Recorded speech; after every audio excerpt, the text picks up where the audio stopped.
Wherever you happen to be listening right now, at some level beneath your feet, the rocks in the earth reach a temperature hot enough to boil water and create steam.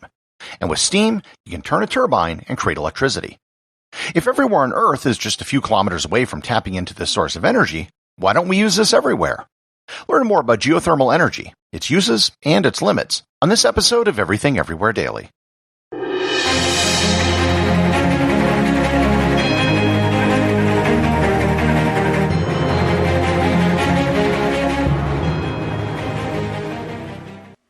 This episode is sponsored by Kachava. Hey everyone, I wanted to tell you about Kachava, my all-in-one daily super blend. If you're worried that you aren't getting all the nutrients you need or struggling to stay on top of your health, then listen up because Kachava has you covered. Kachava puts everything in your body in one glass, so you can have it all. All the superfoods, all the vitamins, all the omegas, all the adaptogens, all the greens, all the protein, all the benefits. For your gut, your skin, your hair, your brain, your muscles, your heart, everything. No more compromise, no more guilt, and no other nutrition shake does all of this. They traveled to the ends of the earth to source everything and then crushed it up. Kachava is a powder. You take 2 scoops of it and just add water and blend it up, and it tastes incredible. They have 5 delicious flavors: vanilla, coconut acai, chai, matcha, and my favorite, chocolate. I can drink 1 glass of Kachava a day, and it'll keep me full for hours. Trying to manage all the supplements and ingredients you should be taking can be overwhelming and expensive. But now, Kachava makes clean, organic, superfood nutrition accessible to everyone. So, you gotta try Kachava for yourself. Kachava is offering 10% off for a limited time. Go to kachava.com/everywhere, spelled Kachava, and get 10% off your first order. That's kachava.com/everywhere. Geothermal energy is pretty simple. Geo means earth, and thermal means heat. Geothermal is just tapping into the heat deep inside the earth. Before I get into the details of how we can get usable energy from the earth's heat, I should explain why the earth is so hot below the surface. There are 2 sources of heat inside the earth. The first comes from the primordial heat from when the earth was first formed. When all the loose rocks collided with each other about 4 billion years ago, it created an enormous amount of heat from friction. As more and more rocks amalgamated to form the planet, all of the heat became trapped. As rocks aren't a very good conductor of heat, much of that original heat is still there. Primordial heat contributes to about half the heat inside the Earth. The other source of heat comes from radioactive decay. As radioactive elements naturally decay, they release heat, which, like primordial heat, is for the most part trapped. The natural radioactive elements, which are responsible for this heat, are mostly uranium, thorium, and potassium. Over time, the interior of the Earth is gradually cooling down, but it's a very slow process. The radioactive isotopes eventually get used up, and heat is lost via volcanoes and other fissures in the Earth's crust. That being said, we are a long, long way from that ever happening. Estimates I have read is that there is enough heat in just the top 10 kilometers of the Earth's crust to provide all of the energy for humanity for over 200 million years. The Earth's interior has 3 major parts: the core, the mantle, and the crust. Humans live on the crust, and we have never drilled beyond the crust. There's a good chance that we never even will. If you remember back to my episode on the world's deepest hole, the Kola Super Deep Borehole, it was drilled by the Soviet Union, and it was just an effort to see how deep they could drill. It took them 17 years to reach an ultimate depth of 12,262 meters, or 40,230 feet. The thickness of the Earth's crust can vary dramatically depending on where on the Earth you are. At its thickest, it can be about 80 kilometers, and at its thinnest, it's about 1 kilometer. Geothermal heat has been used for thousands of years in the form of hot springs. If the crust is thin enough, or if there's a fault somewhere in the crust, hot water can rise to the surface, creating a hot spring. The oldest known hot spring that humans tapped into dates back to the 3rd century BC at the Huaqing Chai Palace in China.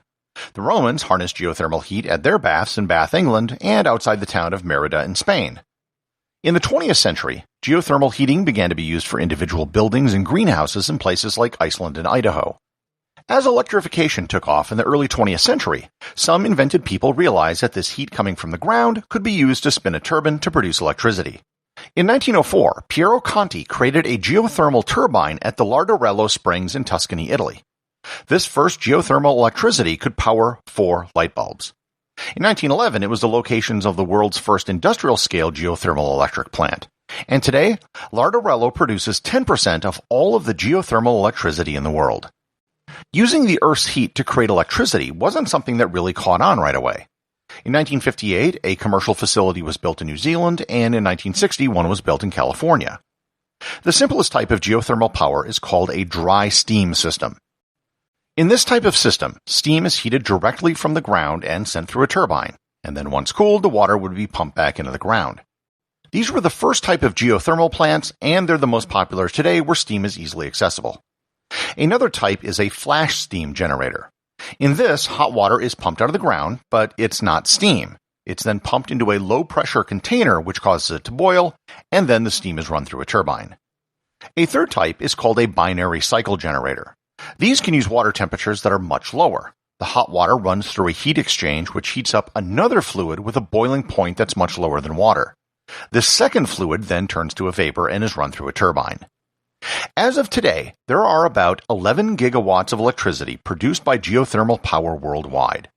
The world's largest producer is the United States, followed by Indonesia and the Philippines. The world's largest geothermal facility is in the Geysers in California, which is located about 72 miles north of San Francisco. The countries which get the highest percentage of their electricity from geothermal are Iceland, El Salvador, Costa Rica, Kenya, and the Philippines, which all get over 15%. What all the countries I just mentioned have in common is that they have geothermal facilities located in places where the Earth's crust is thin and heat is easily accessible. Most are located in places like the Ring of Fire around the Pacific, the Great Rift Valley in Africa, or between two tectonic plates such as in Iceland. Globally, the total amount of electricity provided by geothermal is only 1%. The real question is, if the Earth's heat is located right beneath our feet, and it requires no fuel, and it's clean and available 24/7, why don't we use geothermal power for everything? In theory, and I do mean in theory, we could.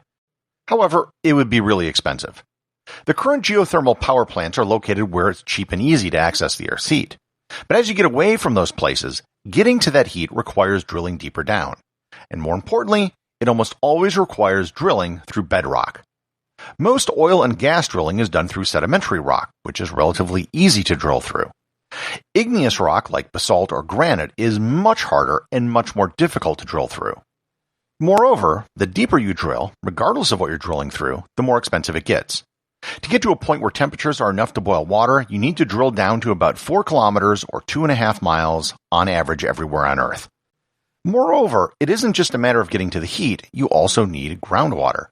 There are systems known as enhanced geothermal systems which will pump water into fractures within the rock. But this has its own risks, including the possibility of creating earthquakes if the pressure from the injected water dislodges a pre-existing fault.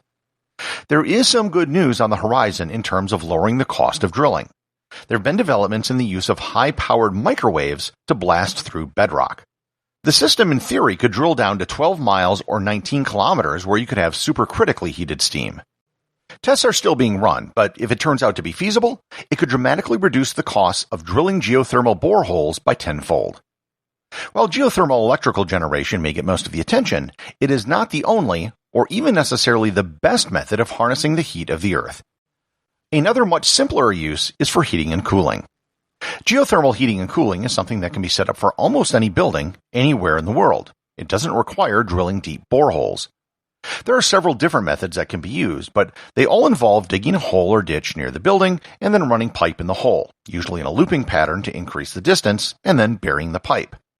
Depending upon the depth of the pipe and the location of the installation, the temperature below ground will be cooler than the outside air in the summer and warmer in the winter.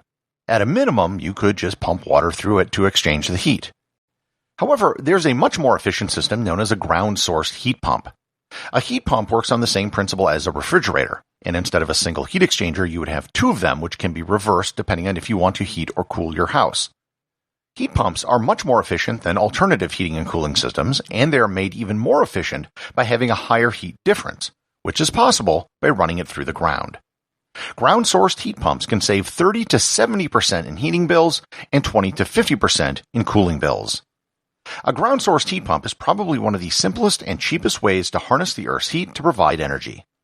Geothermal heating and cooling systems have been used in greenhouses, and they work especially well in cold climates. With a geothermal heating system, greenhouses can grow citrus fruits even when there's snow outside. Currently, and at least for the foreseeable future, geothermal electrical generation will probably be limited to areas that are close to fault lines or volcanoes. While there are still a lot more places where it could be implemented, it probably isn't something that will be adopted outside of fault zones until drilling technology dramatically improves. Ground-sourced heat pumps and geothermal heating are something that can be put into practice almost everywhere right now. And if I was building a new home today, it's definitely something that I would install. Everything Everywhere Daily is an Airwave Media podcast. The executive producer is Darcy Adams. The associate producers are Thor, Thomsen, and Peter Bennett. Today's review comes from listener 10 Second Forward over at Apple Podcasts in the United States. They write, "Extremely informative. So good. I love being exposed to things I probably wouldn't have come across otherwise. Short enough to be an easy listen, long enough to provide good context and the details of the topic of the day. It's prompted me to look further into some of the issues. I'm tickled by how fast the host speaks. He's committed to pack as much info as he can in the allotted amount of time." Thanks, 10 Second Forward. Believe it or not, there is no allotted amount of time. As some listeners to the podcast are well aware, I used to be a competitive academic debater in both high school and college. And one of the things most people don't know about competitive debate in the United States is that they speak really fast. I was easily speaking well above 300 words per minute when I was in my prime. When I do the podcast, I don't perceive myself as actually speaking fast. When I listen to the show, and I do listen to my own show every day, I actually have to listen at double speed, otherwise I feel like I'm talking too slow. Remember, if you leave a review or send me a boostagram, you too can have it read on the show.